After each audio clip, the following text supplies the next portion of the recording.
सन्ध्या ही आसला मेघ केमती उठे देख आउ कौन कहते 26-27 बात्या हम बोली आज तो 29 तारीख आ देखुना सांग मैंने केमी अंधार मेघ उठे आ पवन एत जोर दौर जे सीढ़ी घर कबाट भी बाड़े हो जाऊँगी देखिले सांग मैंने टिके भी मिछ कहूनी पूरा अंधार देखुन बादल केमी खंड खंड हो देखु सांग मैंने बादल पूरा खंड खंड हो केते जोर वर्षा उठे घरे भी लाइन भी खाली जा हो पड़ू कटि जाऊँगी तार पूरा बाजि गछ गछ आम घरे छुआ ब्याग रु स्कूल रु आसिक जो कौन कि पोक बा कौन बा से कि पोक गुड़ाक खट सारा माने जस्ट आरंभ होते सारा जदिव नुह ये खटर ये फ्रेम गुड़ाक बोझे जाऊे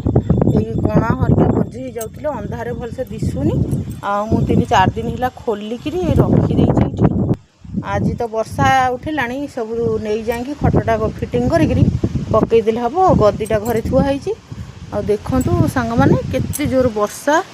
आ मनीष जीवन में किसी भी ना माने सांग मैंने सब कथा किसी भी ना खाली तोर मोर हिंसा सोदा किंतु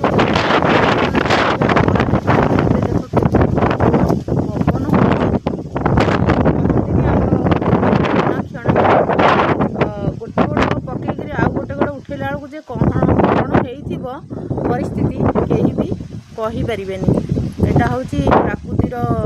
प्रकृत कथा है भगवान लीला देखो सियाड़ गोटा कौन होती जोर लाइट देखो सियाड़ गोटा कौन होती जोर लाइटा पड़ी यहाँ कौ जगह के जाने मुझे जापारूनी आउ 6:30 हो गला आ कौन कहि वर्षा तो उठे प्रबल पवन भी जोर जोर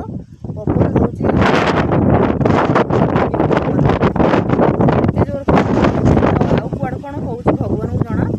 तो आमर घर पाखु तो एत जोर पवन हो जहाँकि मुझे देखी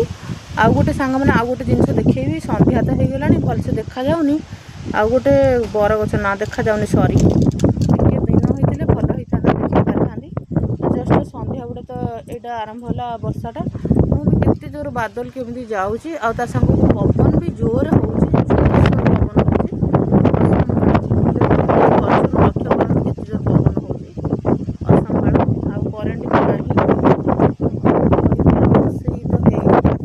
जाऊली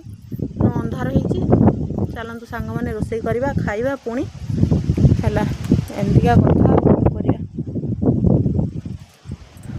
अवश्य खरा दिने तो काल बैशाखी हो पारे रोची सांग मैंने नमस्कार